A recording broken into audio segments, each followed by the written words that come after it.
Well, hello monkey fans, and today a bit of a different video. I thought I'd celebrate 17 years on YouTube, 17 years since I uploaded my first video. Channel's changed a bit over the years, it's gone through phases, and I thought I would go through that, look at some of the videos, some of what they mean to me, and also some of the tech changes and how easy it is to get on YouTube now compared to all the way back in 2007. So tech-wise, I started, I've even got some videos from 2006 on the channel of me racing around Donington. So I was recording footage before I was putting it on YouTube, and this was so I could look back at the racing car footage, improve my lines, see what I'd like to do. Sorry, just dropped my phone. I had a Sony Handycam. It was a digital Handycam, it used a digital tape, but there was still a tape in there. And you can even see as I go across, clipping some bends in the race car and the vibrations, that the actual tape jumps off the heads and gives a bit of distortion. So I was already recording footage in 2006, but I started putting it on in 2007. A lot of that was due to how complicated it was. So for those first video in 2007, I had to take my Sony Handycam footage. I had to record it in real time into my desktop computer that had a TV card in there. And if you remember, you know, pre-SCART and whatever, you had your red and white phono leads and your yellow video lead. Literally take them from the camera, plug it into the computer, press play on the camera and record it on the computer. Now obviously computers in those days weren't that fast, and therefore the speed of your computer, the speed that you could write data to the hard drive depended on the quality. So 480, 640, that was about the maximum that I could put on the computer, recording it in real time from the camera, and then you would get this massive uncompressed file which you could then edit. And even when you were editing it, you know, now I can go into my editor, change things real time and play it and see. Back then I had to play, make notes on where to do the cuts, because although the computer was powerful enough to process them, you couldn't process them and watch in real time. So it was literally write on a notepad, right, cut at this, put this title on at this timestamp, and I'd make these lists when watching the footage, then go and edited it, and then you'd to leave it sometimes 24 or 48 hours, sometimes if you were lucky overnight, to actually take that file and encode it into the end compressed video file to watch. And then if you'd made a mistake, you'd to go back into the editor, tweak it a little bit. If your notes weren't good enough, if you'd done things at the slightly wrong time, missed something important, then yeah, I'd basically have to encode it all at once. Now I'm sure back in 2007 there were some people with faster computers who maybe could do a bit better job, but for me, with your normal desktop computer and my Sony Handycam, it took a while to go through and edit the footage, get the captions, titles in the right place, the cuts at the right place, and get to that encoded video. And even once you'd got it, I mean, then back in then, yes, we had ADSL on the internet, but you're talking like half a meg upload. You might have had 4, 6, even 8 meg download, but all of those ADSLs had a maximum of 512 or 576 upload, but basically half a meg upload. So it would take a long time to upload. So, you know, the tech at the start, if you were putting stuff on YouTube, you had to be dedicated. You know, it got easier. I was an early adapter of the GoPros. We were a GoPro dealer at work with the racing cars. So I did get one of the early ones. Then, because I had some, well, it's very expensive to race cars. And so by 2010, I wasn't racing cars and I was back to riding bikes like I did in my youth. But I had a GoPro. And therefore I put some of those early GoPro stuff on, and then yeah, you could record in 720. I was using Adobe Premiere Elements back in those days. That's what I bought to do the car videos, and you could take that GoPro, and yes, they did have some software, but I was always on the desktop using the Adobe Premiere Elements to get my then biking videos, with mainly retro biking, out there. And then we get to sort of 2012. We're now sort of GoPros have moved on a little bit, and yes, it has just got easier and easier, and now I can literally, and I do, walk around on the dog walk with my phone, take a little video of me ranting about F1, and on that dog walk just upload it straight to my F1 Rants by Kev channel, not this channel. But that's so easy. It's so easy to YouTube now compared to back in the day. But I'm very glad that I spent the time back then to record those memories and to put them on YouTube. Now I've got some of that original footage on some old hard drives somewhere stacked away with labels on saying what date they're from. But again, it's hassle to get at that data. Maybe one day I will before it is lost, but at least it is there on YouTube forever. So let's have a look, and you'll have already seen that here actually, this side, I have been putting some little bits up of what I've been talking about. So yes, so my oldest video is me in my 200SX race car around Donington in 2007. So that video from the 24th of April.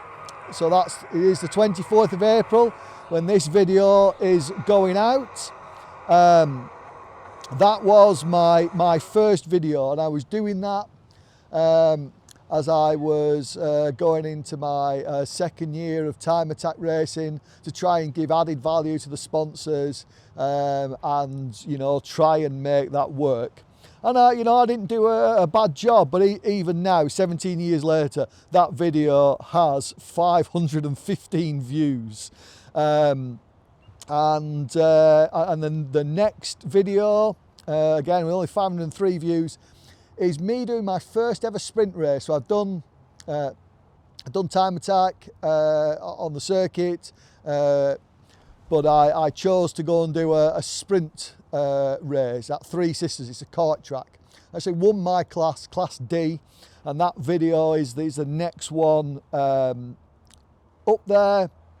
We're still 17 years ago. We're still in 2007, and then the next couple of videos are when I went to Sweden. So I'd been racing time attack in the UK with the 200SX. I was part of the 200SX club, and the NOGs, the Nissan Owners Group of Sweden, invited me and my friend Jack out to Sweden to compete in their Emma Border Superstage. So much like a sprint, it's the equivalent in Sweden to the Top Gear test track that we have here in the UK.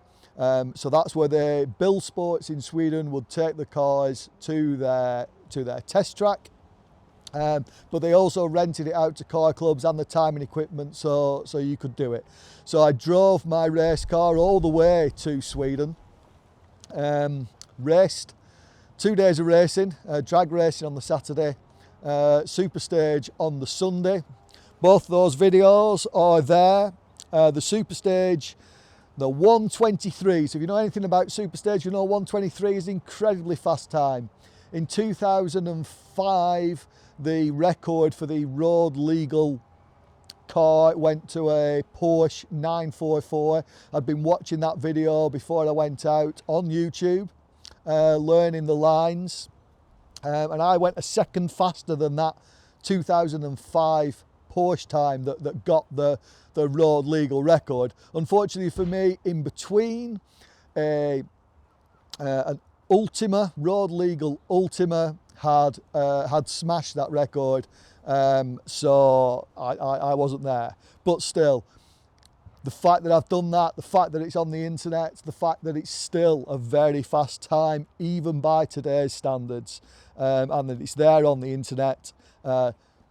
You know, 2,000 views, just short of 2,000 views that video has got, but it's a core memory for me, even though the drag racing video has got like 5,000 views compared to 2,000 views of the super stage, and I'm crap at drag racing and I was poor at drag racing, but it's you know, it's still there. So 2007 still 10 of the best. So if you've heard of 10 of the best, it's a competition where the top 10 cars from each car club in the UK go to Elvington Arena and race.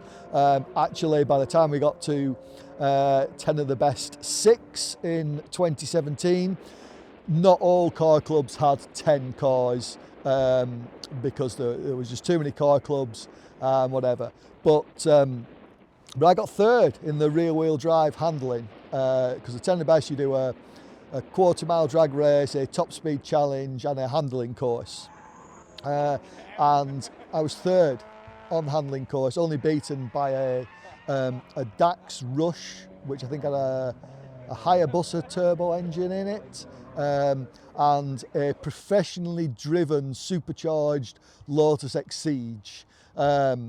So to get third against those two, and in that 10 of the best challenge, again, I'm very happy that that's on the internet, even though it only has 1,500 views now. So yeah, then I've got some time attack videos from 2007, including me on Motors TV. If you remember Motors TV, I don't think it's a thing these days, but at Brands Hatch, and then some stuff from my own stuff from Brands Hatch, as well as the Motors TV footage. And then from the end of the year, I've got a little 18-second phone clip. I think the first time I'd ever put a phone clip on YouTube, which was the exhaust noise on some dyno tuning from my 400 brake horsepower Nissan 200 SX. So on to 2008 videos, and we've got a shakedown track day, the round 2 from Knock Hill, round 3 from Silverstone, another little clip of me on Motors TV from Knock Hill, which also has a bit about my car, and then my car was broken for the for 10 of the best 7, so I borrowed one for the 2008 10 of the best 7, and so I'm then in my mate's S14 at 10 of the best. We got my car catching fire on the dyno. Again, another little phone clip, 30 seconds. This is way before YouTube Shorts, but I've done 2 short phone clips already 16 years ago. So yeah, so more footage from Brands Hatch in 2018, and I did, in the middle of that year, I did a big upgrade to the car, got up to 430 brake horsepower, fitted a PPG dog box, a racing box, and that video of that lovely sound of a straight cut racing gearbox from Brands Hatch 16 years ago, 6,000 views, so it's one of my more popular ones, and another one from Brands Hatch practiced. So with work, as well as me racing my car for grip, I also did some trips with work where I was supporting the drift cars. So I then got some stuff from Poznan in Poland. There is other people driving, but I'd film that and took the handycam and filmed that and put that on the channel as well.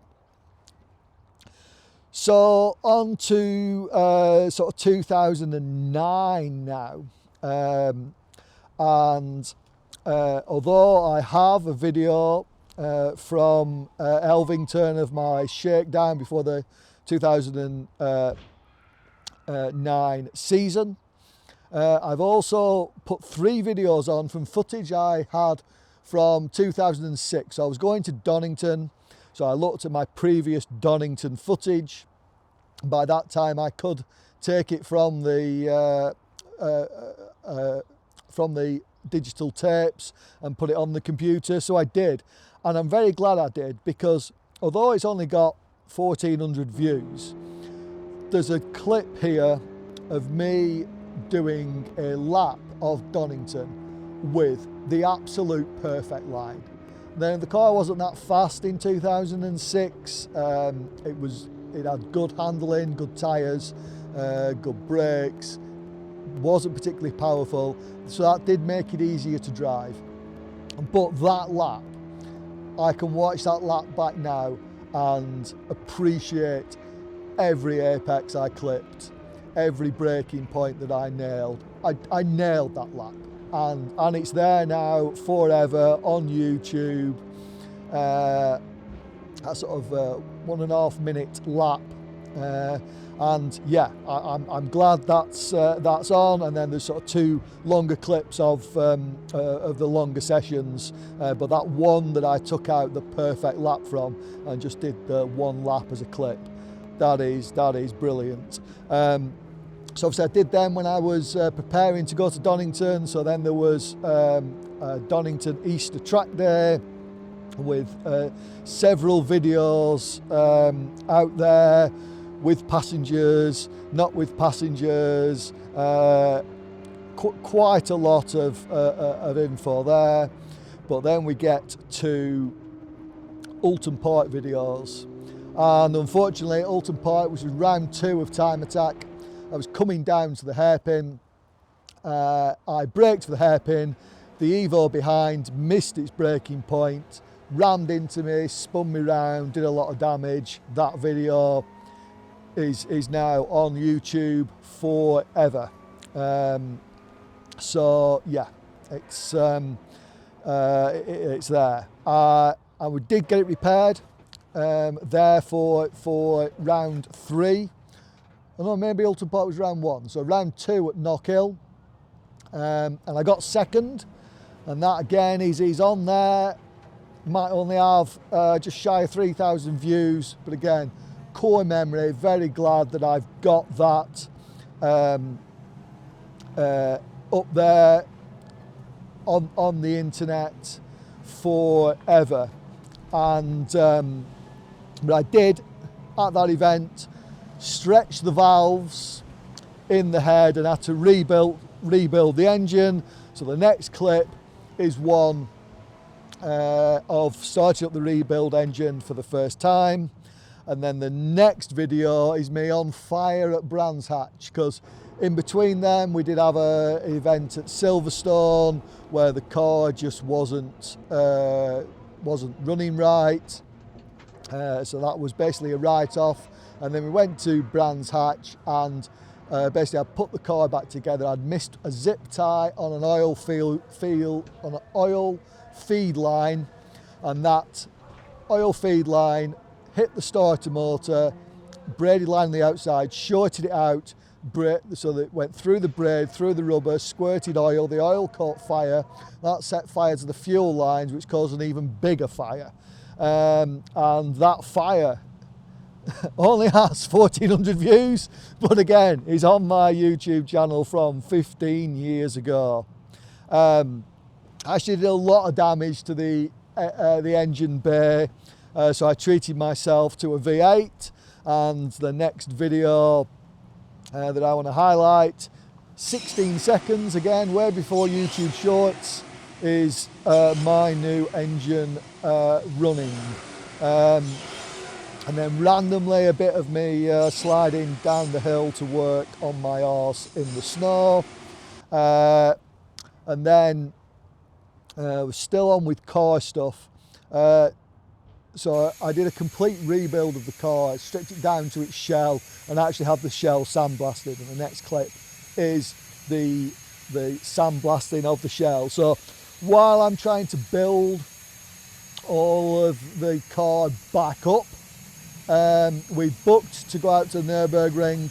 My car wasn't ready, so I took my BMW 5 Series, basically my tour car, and took that to the Nürburgring instead, and therefore you get some laps of me in my 5 Series diesel doing laps of the Nürburgring before getting back to 10 of the best. So if you remember, 10 of the best 6, I got 3rd in the handling. Car wasn't working for 10 of the best 7, so I borrowed one, didn't do as well. And then again for the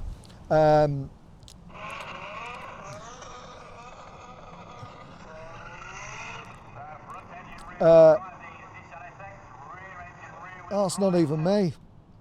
That's yeah, it's just a random 10 of the best video.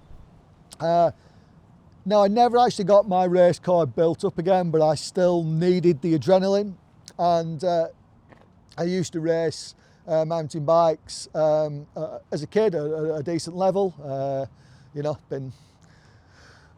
got a range of medals at national champs and been national champ and whatever. So I got back on the bikes. I needed that adrenaline.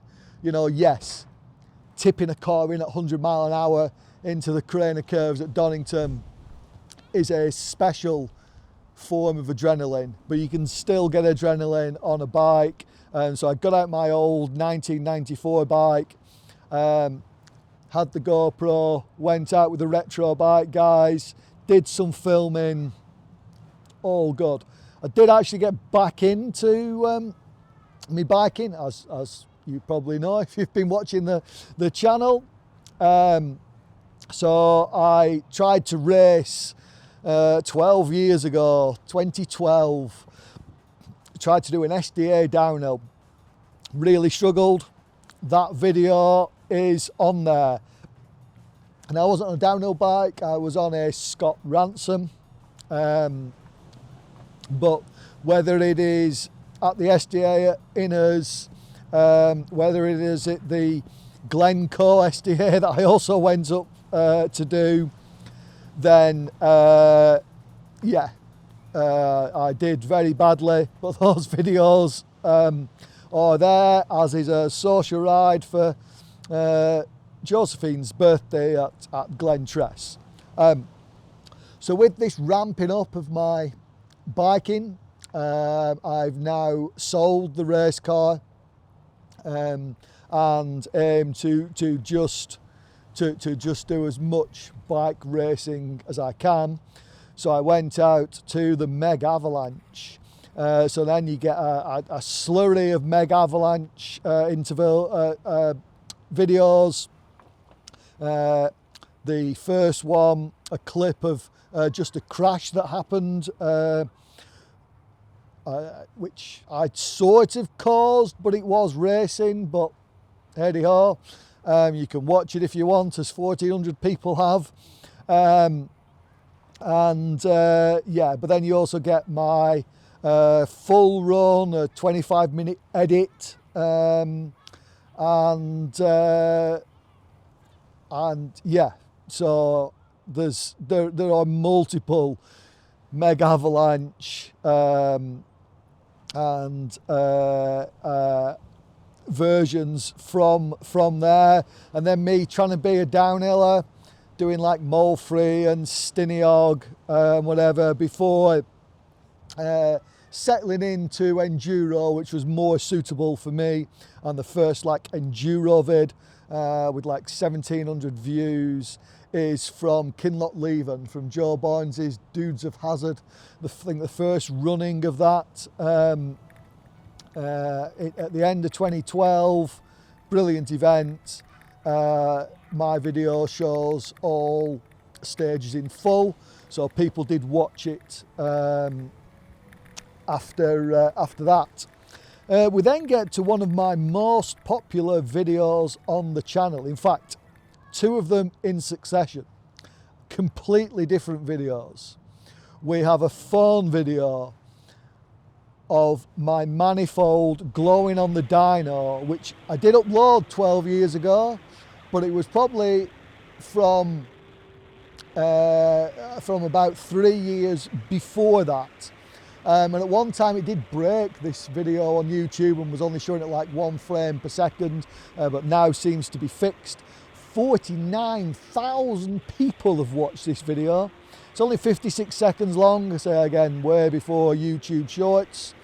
And because it's on a phone, the glowing red manifold appears purple, and you can almost see the gases running through the exhaust pipe. Very cool video, but also a very shit video. But it did get 49,000 views. So, and then the next video, and this is an important one, because this is me and Rick. We went to do the Buttermere 3 wainwrights, carried our bike up, beautiful winter's day, fantastic scenery. This is one of the most popular videos on the channel, with 14,000 views from 12 years ago. The problem is that maybe about 6 years ago, YouTube went, oh, we don't like some of this music that you've put on, and basically they have muted the entire video. And if you've been watching my recent biking videos where I've been going and doing peak bagging and wainwrights, this was the first one of them. The Buttermere 3 wainwrights by eMTB, 14,000 people have enjoyed it, beautiful scenery, now completely muted. So maybe I should redo that video with the mic and do some voiceover or something, because it is a fantastic video, and it's what I liked doing back then and happened to film that one, and it's what I'm doing a lot of now, so it's very relevant. But yeah, brilliant video, if I do say so myself. Just a shame it is now fully muted on YouTube. And then I did a walk up Helvellyn in the snow on Good Friday, filmed that.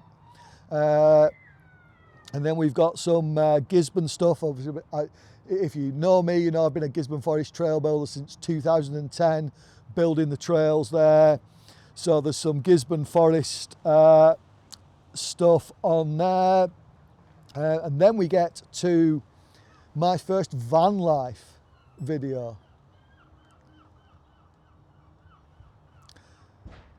So the first van life video, the Highland Perthshire Enduro, 4th of May 2013, 11 years ago. And yeah, I I was then riding bikes a lot, doing enduro, did a Vanlife to enduro video, and again, that was the first one. I created a whole new separate channel for my Vanlife videos. It was called Off Grid and Working Hard when I was working. It's now called Kevy's Off Grid, but that's where I put my Vanlife stuff. But that was the first one. And then in 2013, one of my good friends, Pete, he said, "Oh, you've not driven on track for a bit. I fancy doing a track day, can't afford to do the whole lot. Do you want to use my car, split the costs?" So we did, went down to Bedford Autodrome, and I remembered how to drive, and that video is on the internet. And then I went back out to the Meg Avalanche 2013, so there's a load of Meg Avalanche stuff on there, qualifying, and actually two of the more popular videos where I went up on the day I wasn't racing and filmed the start and put that on YouTube.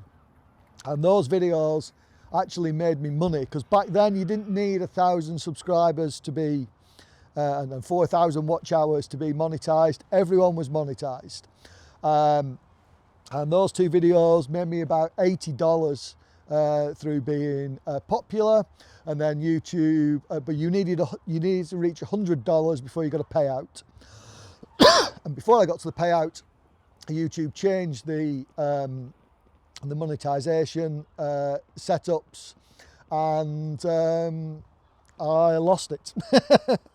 But those Mega Avalanche videos, and even the Mac Avalanche up in Scotland from 2013, one of my favourite races, the Fort Bill Endurance Downhill, one of my podium finishes as well. Got that recorded, podium finish in a downhill race. I've only done that once, so very glad that that is on YouTube. And then we get to a video that should have done much better. It's a really nice video. We went up Helvellyn for sunrise, and maybe because it starts, and you know YouTube, it's all about the first 30 seconds. Starts in the dark with us riding up with headlamps and whatever. Maybe that puts people off, but fantastic sunrise mission filmed there on YouTube, November 2013, 11 years ago. Yeah.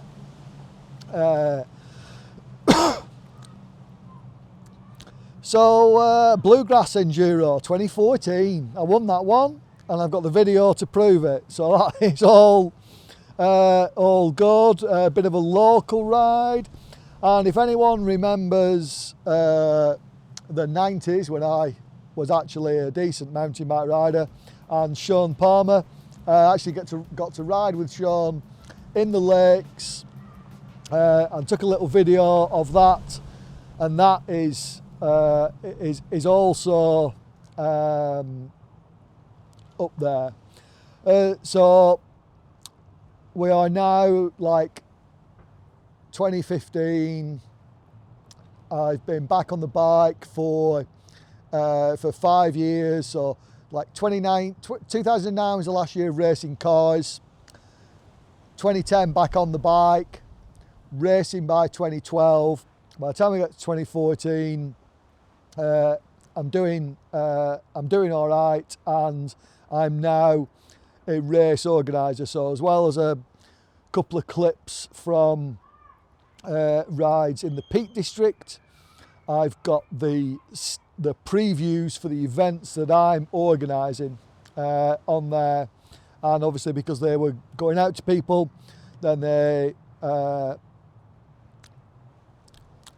there. So we've got when I started doing the race organising in 2014, then I was putting out preview vids then, but then there's a gap. So we go from like sort of 10 years ago, we jumped to 7 years ago. Got very busy when organising mountain biking events and had less time for YouTube. But 7 years ago, something big happened, and it was for work. I got a Suzuki Jimny, so I could tow it behind the camper, use it for course setup.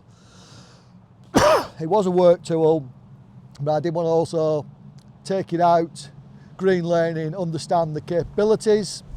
Obviously I'm a car guy, as I say, I used to race cars, so you know, I wanted to see. So we then get an absolute deluge of, from 7 years ago, of generally stock Jimny stuff in the dales, in the lakes, doing breast eye, doing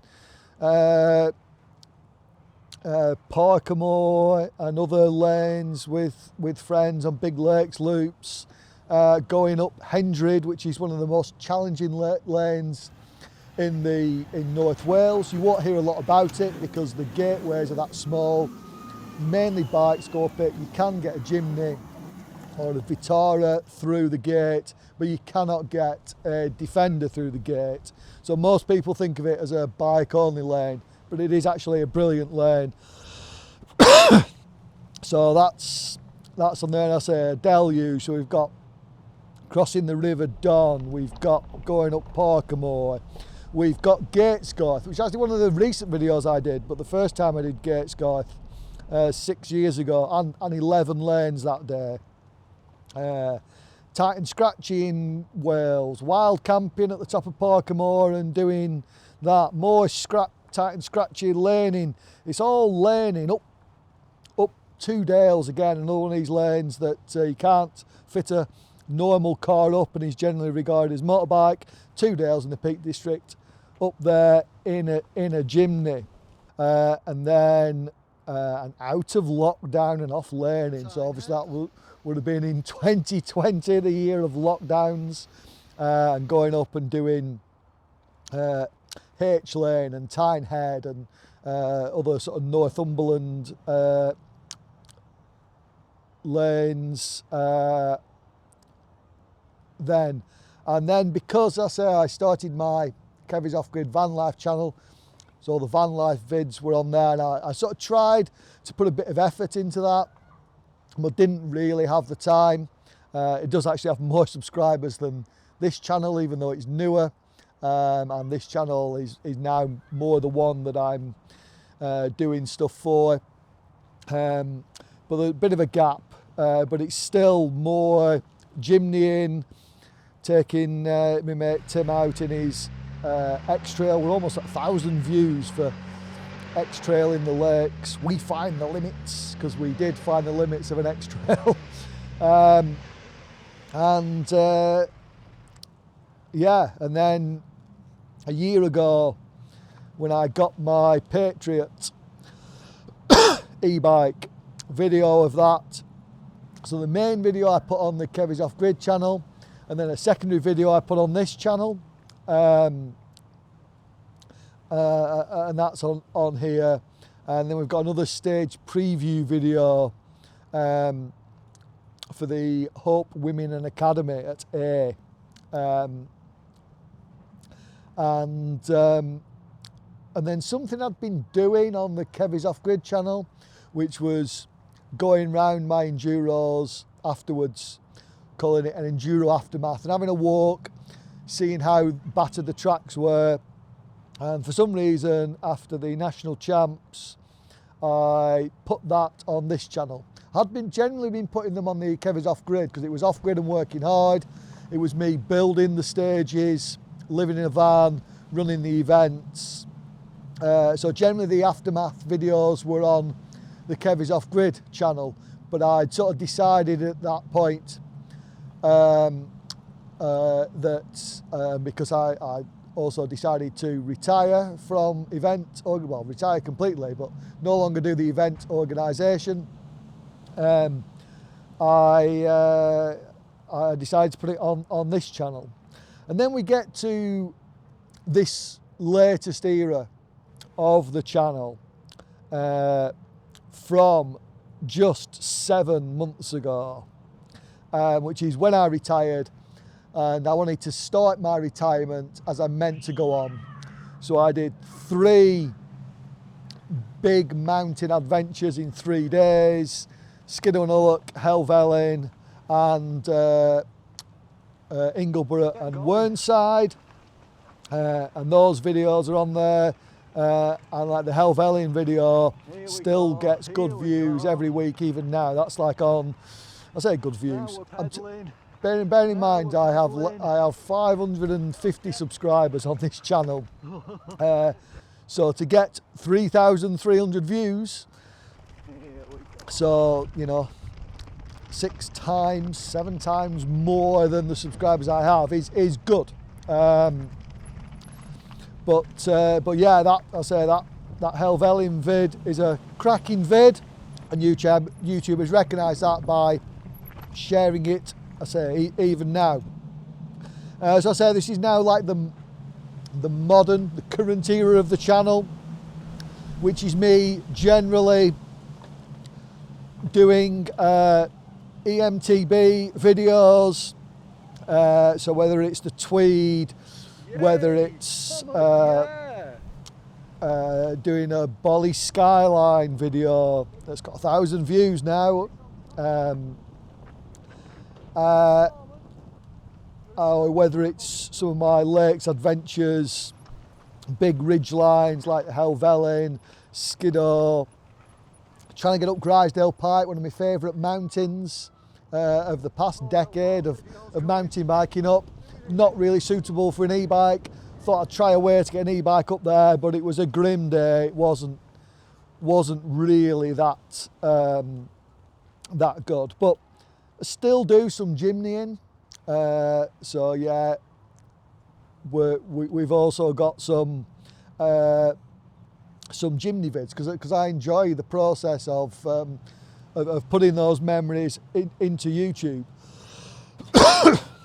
So we've got the most recent video that I've put out of me Jimnying Gatescoith Pass again, or well, 11 days ago, as I'm recording this on the 14th of April, bearing in mind that it's the 24th that this will be going out for the anniversary. I think I created the channel on the 17th, but I didn't upload the first video till the 24th. So yeah, and yeah, that's what to expect. Expect more Jimnying vids and more eMTB adventure vids, especially very soon. And one of the reasons I'm recording this video now is because soon I'll be setting off on a big trip. Dales, lakes, Scotland. When I say Scotland, I'm talking around here, around the Tweed, Cairngorms, Torridon, Ullapool, Kinloch-Leven. All these places I want to visit in the van, doing videos, and yeah, and just to go back to the point I was making at the start about the technology. When I wanted to put those original videos on, it was a very long process of getting the data onto the computer, editing it, waiting for it to be all crunched before you could upload it. Whereas now, and you know, I'm not the best editor in the world, hence why, you know, even though I've been on YouTube 17 years, you know, I haven't got 1 million subscribers and millions of pounds in the bank. But now I can go out for a ride, full battery e-bike ride, so 3-4 hours, 5,000 foot. Go out, do that ride from like 10-11 in the morning after taking Freya out for a walk, back in the middle of the afternoon, have a snack, download the footage, have me tea, and then spend like 6 hours usually till like 2 or 3 in the morning, editing up that video, exporting it, and before I go to bed it can be uploading in the van, from the Vanlife onto YouTube, and then once it's up there I usually watch it again, make sure there's nothing wrong and nothing's happened with the upload, and then they usually go live at 4:30 in the afternoon. That's my normal thing. But from filming it and getting back to the van, 24 hours later it's on YouTube. And that the technology of having a camera that can record compressed 4K video straight to the camera, that you can then just take the SD card out and copy to your computer, and where you can edit in real time with a preview, changing, going back, watching it. And as I say, it's about 6 hours, 5 hours to edit my typical 30-minute mountain bike video. It's probably less than 30 minutes to encode it, whereas it used to be, sometimes like 2 days of leaving the computer on, just encoding the video. So the fact that you can basically do it either a little bit quicker if it's like 1080, about the same at 1440 or at 2.7K, a bit longer than the actual video time, is just fantastic technology. So to be able to do that, get it out and share it, I think is fantastic. And that was another reason for recording this video, to encourage people to put videos on YouTube for your own memories. As I say, I don't put them on, I don't earn money from YouTube. This is purely for me and my memories, and now where I've got these memories from up to 17 years ago, or I say even some 2006 videos, so 19 years ago videos on YouTube that I can look back on. I am retired now. Maybe in 10 years I won't be able to remember what I did. YouTube will. And I like the process, I like doing it. It would be nice if more people watched it, but really I do it for me. So hopefully that's inspired you. If so, like and subscribe for more of the Jimnying and eMTB adventures of me getting outside, enjoying nature. Yeah, it's going to be a good year, and these next 2 months, 2 or 3 months, are going to be particularly special. So yeah, I'll be bagging munroes, wainwrights. Yeah, it's going to be good. So I say, like and subscribe, and thanks for watching.